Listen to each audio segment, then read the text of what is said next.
There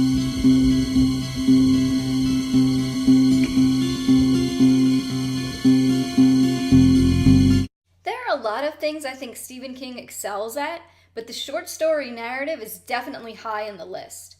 Short stories can be a difficult thing because you have to show us just enough detail in a short amount of time that gives us a glimpse of the big picture and leaves us wanting more but not feeling left out.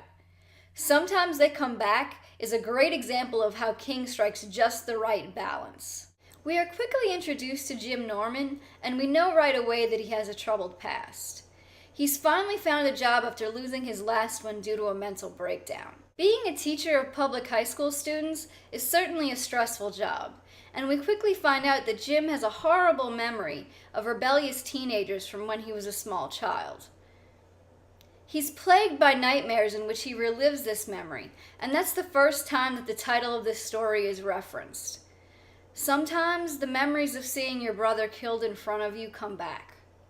Jim is an English teacher, and he has one particularly troublesome class full of jocks and rejects. Before you think this might be yet another To Sir with Love variant, some of the students in this class start dying, and transfers show up to take their place. Transfers that look an awful lot like those teenagers from his past. Because in this story, sometimes the dead come back too.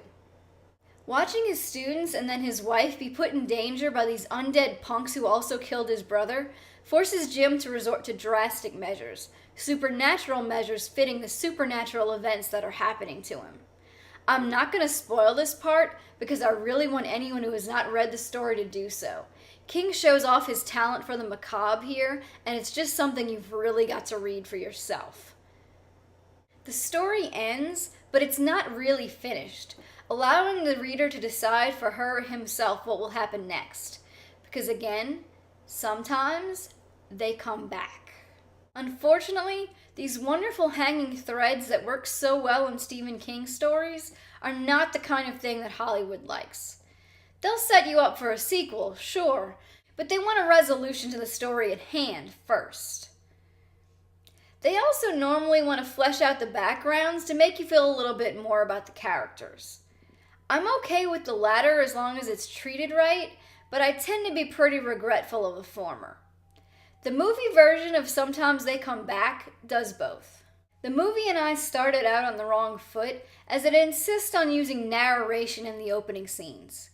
There's nothing Jim narrates to us that can't be explained in story, and the way it is worded is just way too overdramatic to be taken seriously. If I had known the horror we were facing, I would have taken Sally and Scott in my arms like my parents took me and run from this town forever. The first change from the story is also evident very early, as Jim is given a son in this version. I imagine this was done in order to give him more to lose, and therefore increase the tension, but the fact that the kid is a pretty abysmal actor doesn't help things. One of the good changes is that we learn at least a little more about Jim's students before they are killed, and we also see their deaths. In the short story, we are simply told that 2 of the 3 students meant something to Jim, whereas here we actually get to see them interact. The deaths also increase the horror in the film, and for the most part are well done. The biggest thing that bothered me was that for no apparent reason, only Jim can see the undead teenager's car chasing down the first student. Then he dreams of how to find the second one, and the third is picked up by the teens from in front of his house. I think they were trying to make you question whether or not he was actually committing the murders, and it certainly leads the police in the town to be suspicious of him, but it all just feels unnecessary and like wasted time to me. The events of his past are changed around a bit.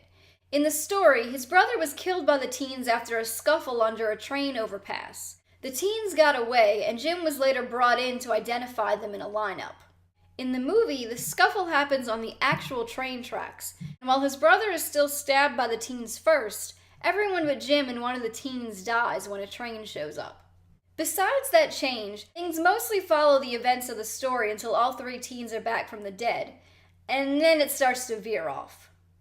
While we're teased with the teens coming after his wife and child, they survive while his wife died in the story. That's pretty much expected for a Hollywood film, so I'm not bothered by that. But Jim also takes a very different method to try to resolve the situation and get rid of the teens. It's a much more safe and happy solution that keeps our good guy a 100% good guy who is allowed to live happily ever after with his family once the story is all over. There's also this ridiculous moment.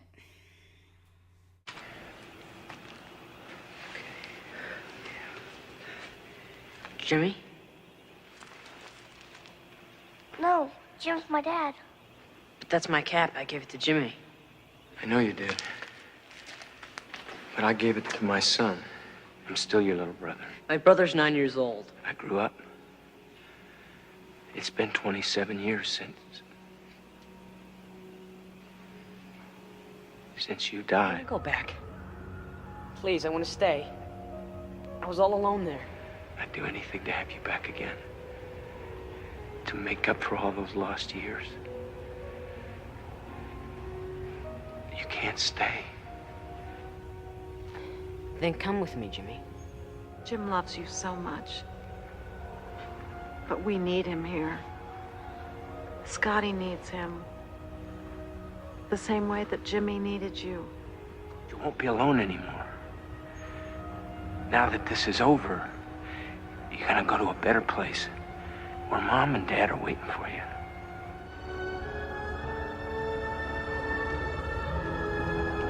This is definitely a case where the movie fails as both an adaptation and a good film. The change in ending ruins what was one of the most horrifying and thrilling things about the story.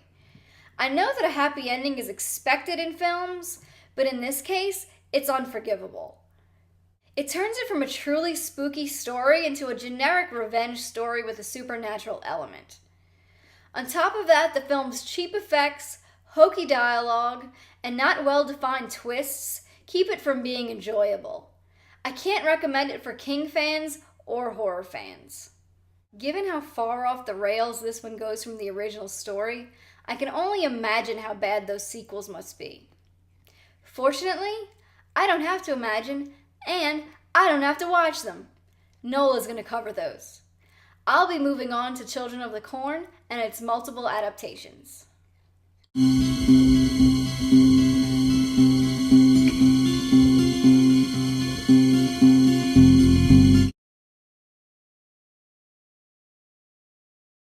The story ends, but it's not really finished, allowing the reader to Shh. Sit.